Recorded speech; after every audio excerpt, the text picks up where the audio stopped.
Burung Kepodang Biru, episode Sultan Wangsa. Hari masih pagi, matahari kira-kira baru sepenggal tingginya. Langit cerah berwarna biru, tanpa awan sedikit pun. Namun demikian, Sultan Wangsa telah berada di tengah hutan, ditemani seorang abdi bernama Loncang. Beliau masih sangat muda, usianya baru sekitar 15 tahun. Walau belum cukup dewasa, beliau diwisuda sebagai sultan karena ayahandanya, yaitu Sultan Karimun, wafat. Sultan Wangsa gemar berjalan-jalan menikmati indahnya suasana alam, melihat sawah, perbukitan, gunung, laut maupun hutan, yang semuanya membuat kekaguman betapa luar biasanya Sang Khalik yang telah menciptakan alam semesta ini dengan sempurna, indah tiada tara. Macam beragam pemandangan, semua berbeda, namun semuanya enak untuk dipandang mata. Gunung yang satu berbeda dengan gunung yang lainnya. Pohon yang satu berbeda dengan pohon yang lainnya. Demikian pula hewan. Banteng berbeda dengan badak, berbeda pula dengan kuda, gajah, kera, onta, keledai, apalagi dengan bangsa burung yang jenisnya sangat banyak, tak bisa dihitung. Ada burung Garuda, elang, Raja Wali, merak, cendrawasih, kedasih, kepodang, cocak rawa, kutot, berkuku, dan lain sebagainya. Semuanya bagus, indah, cantik. Saking sedemikian rupa, indah dan cantiknya, sehingga sukar untuk diceritakan. Apabila dikumpulkan 1000 pujangga, mungkin tidak satu pun yang bisa menceritakan betapa indah dan moleknya semua burung yang ada di dunia secara sempurna. Belum lagi bangsa ikan yang jenisnya juga tak mungkin bisa dihitung, dan kecantikannya pun sukar untuk diceritakan. Demikian pula jenis hewan-hewan yang lainnya. Dan semua itu dirasa bisa membuat keimanannya lebih tebal, serta membuat hati terasa lebih nyaman dan tentram. Jika beliau mengetahui adanya keganjilan, segera diperintahkan kepada para abdinya untuk mengadakan penelitian, mencari sebab musababnya. Umpamanya ada 1 atau 2 pohon tertentu yang tiba-tiba mati dan roboh, tanpa menunggu lama segera diurusnya sehingga keadaan lingkungan di wilayahnya selalu terjaga. Waktu Sultan Wangsa sedang memperhatikan sebuah pohon yang indah bentuknya dan rimbun daunnya,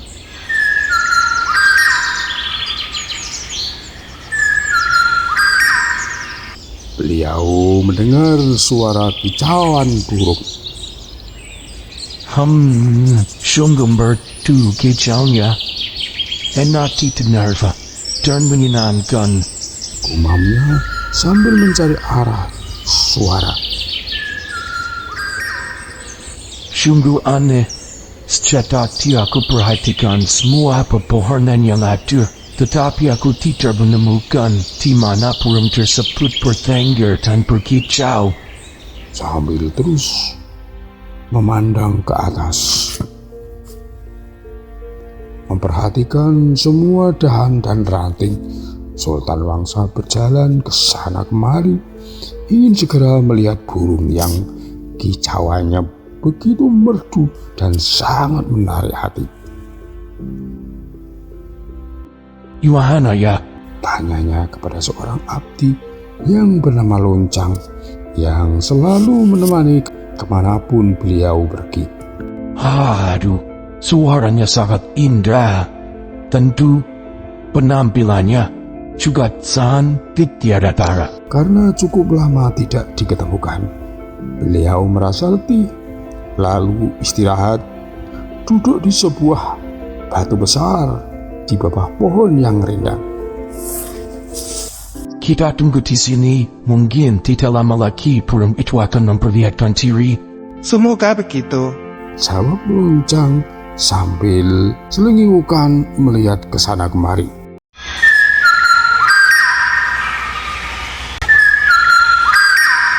Beberapa waktu keduanya diam, tidak berbicara sepatah kata pun. Mereka memperhatikan suara burung yang membuatnya kagum. Mungkin burung tersebut piaraan para jiwa. Jika piaraan Baratiwa, mengapa peraturan ini? Hamba tidak tahu. Bisa jadi burung tersebut lepas karena pintu sangkar lupa tidak ditutup. Ah, masa begitu? Jika lupa tidak menutup pintu sangkar, artinya jiwa tersebut deliktur.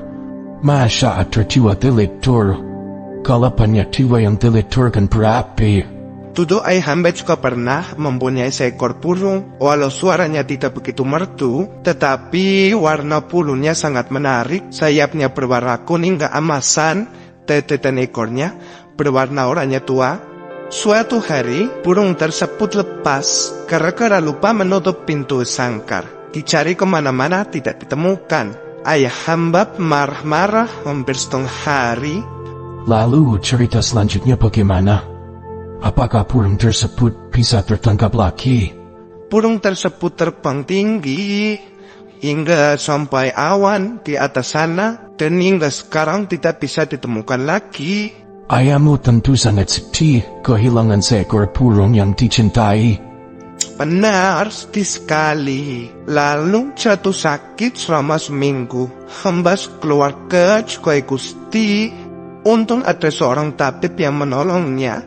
Setelah minum jamu beberapa kali dan mendapat nasihat panjang lebar, akhirnya sembuh, sehat walafiat kembali. Sekarang ayahmu tinggal di mana? Tinggal di desa sebagai petani. Petani adalah pekerjaan yang mulia. Mengapa dikatakan mulia?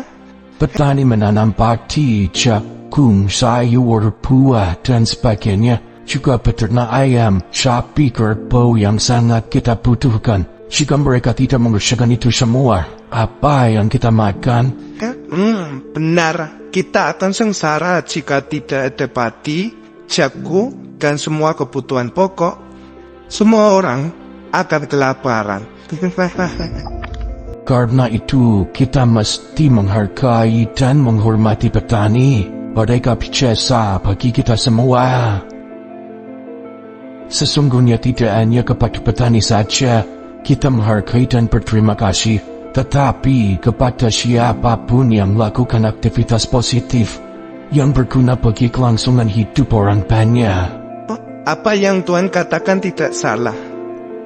Waktu mereka sedang asik berbincang, tampak seekor burung yang bulunya sangat indah terbang melintas di hadapannya, lalu bertengger di sebuah dahan tidak jauh dari tempat mereka duduk. Kemudian berkicau merdu.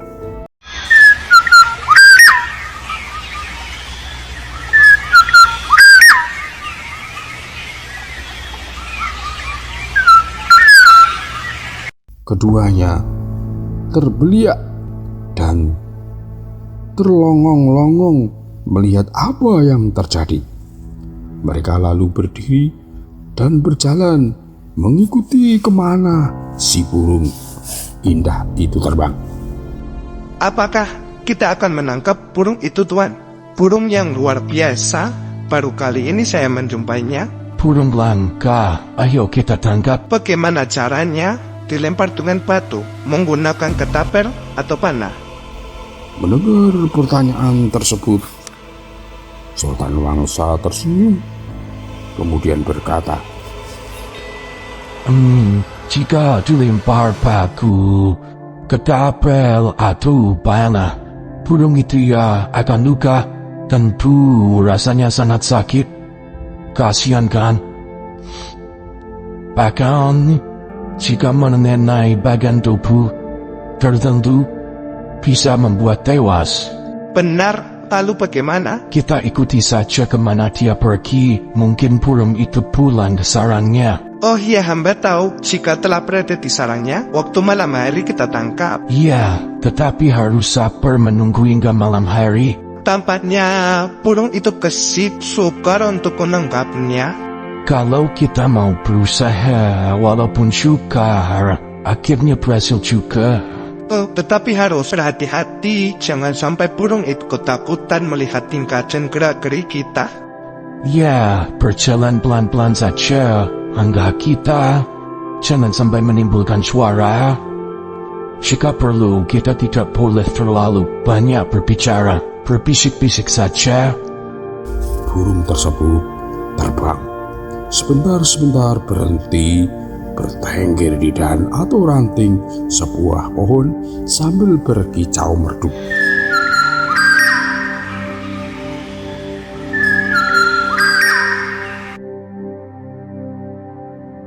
Sang Sultan dan abdinya pelan-pelan mengikuti. Tidak lama kemudian, mereka sampai di depan sebuah rumah di tengah hutan. Di tengah hutan begini ada sebuah rumah. Siapa penghuninya? Manusia atau jin? Hihihi, tentu saja manusia. Masa jin tinggal di rumah seperti ini? Tuanku lucu. Jin adalah makhluk halus. Tidak kelihatan keberadaannya. Rumahnya tentu saja tidak kelihatan. Jika memelihara burung, tentu burung bangsa jin juga. Burungnya juga tidak nampak oleh mata manusia. Kamu benar. Burung tersebut terbang lalu masuk ke dalam rumah. Sultan dan Loncang hanya berdiri di depan rumah tersebut. Agar bisa menangkapnya, kita mesti mengejarnya ke dalam rumah. Kita harus masuk, tapi harus minta izin dulu dengan yang punya rumah. Andai kita langsung masuk saja, bagaimana? Perbuatan yang tidak baik, kita bisa dituduh akan mencuri. Pemilik rumah akan berteriak memanggil teman-temannya. Kita bisa dikeroyok dan tubuh akan tabak pelur. Hamba tahu, lalu apa yang mesti hamba kerjakan? Terserah kamu, pilih yang terbaik agar semua lancar. Hamba mau mengucap salam. Ya, baiklah, aku setuju. Setelah diam sebentar, lalu Loncang berjalan pelan-pelan mendekati pintu.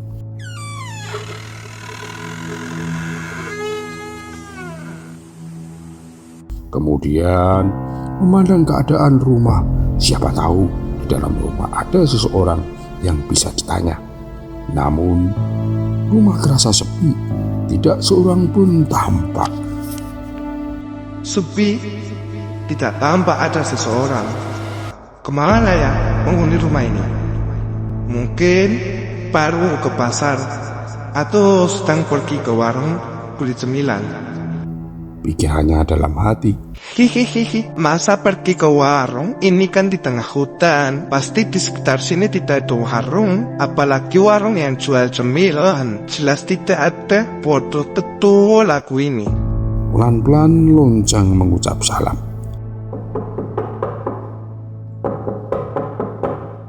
Assalamualaikum. Assalamualaikum. Kula nuwun Pak. Tidak lama kemudian, dari dalam rumah terdengar seorang membalas salam.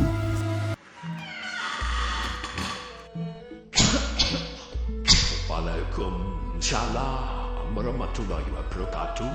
Lalu muncul seorang lelaki tua mengenakan pakaian layaknya seorang Brahmana. Tuan siapa? Tambahnya, bukan kau pula biasa. Saya seorang abdi bernama Lonchan, datang kemari bersama Sultan Wangsa. Sungguh, hamba merasa sangat beruntung kedatangan tamu agung, Sultan Wangsa, penguasa negeri ini. Jawab sang Brahmana yang kemudian memperkenalkan namanya, yaitu Anisrawi. Orang yang di sekitar kawasan tersebut menyebutnya Resi Anisrawi. Tentu saja saya juga merasa gembira bisa datang mengunjungi Resi Anisrawi. Nama yang bagi saya sudah tidak asing lagi. Sebab ayahanda Sultan Garimun sebelum wafat sering menceritakan tentang Resi. Beliau mengatakan bahwa Resi Anisrawi adalah gurunya dan sering mengunjungi. Karena itu, pada kesempatan ini saya menyampaikan salam hormat. Terima kasih. Salam hormat hamba terima dengan senang hati. Lalu kedua tamu tersebut dipersilakan untuk masuk ke dalam rumah. Setelah berbasa-basi beberapa waktu, lalu sang Brahmana menanyakan keperluannya. Sultan Wangsa menceritakan dengan jujur apa yang telah terjadi, yaitu ingin menangkap seekor burung dan burung tersebut masuk ke dalam rumah sang Brahmana. Oh, apakah burung tersebut piaraan Resi? Burung kepotang biru adalah piaraan hamba. Saya sangat terpesona akan suara kicaunya dan warna bulunya yang sedemikian indah. Jika berkenan, burung tersebut akan aku minta agar hidup di lingkungan istana. Sang Brahmana tidak langsung menjawab. Rasanya cukup berat melepas burung piaraannya kepada orang lain. Apalagi burung tersebut telah lama menemani dirinya. Ditemukannya waktu masih kecil di puncak sebuah gunung di luar pulau. Waktu itu burung tersebut baru belajar terbang.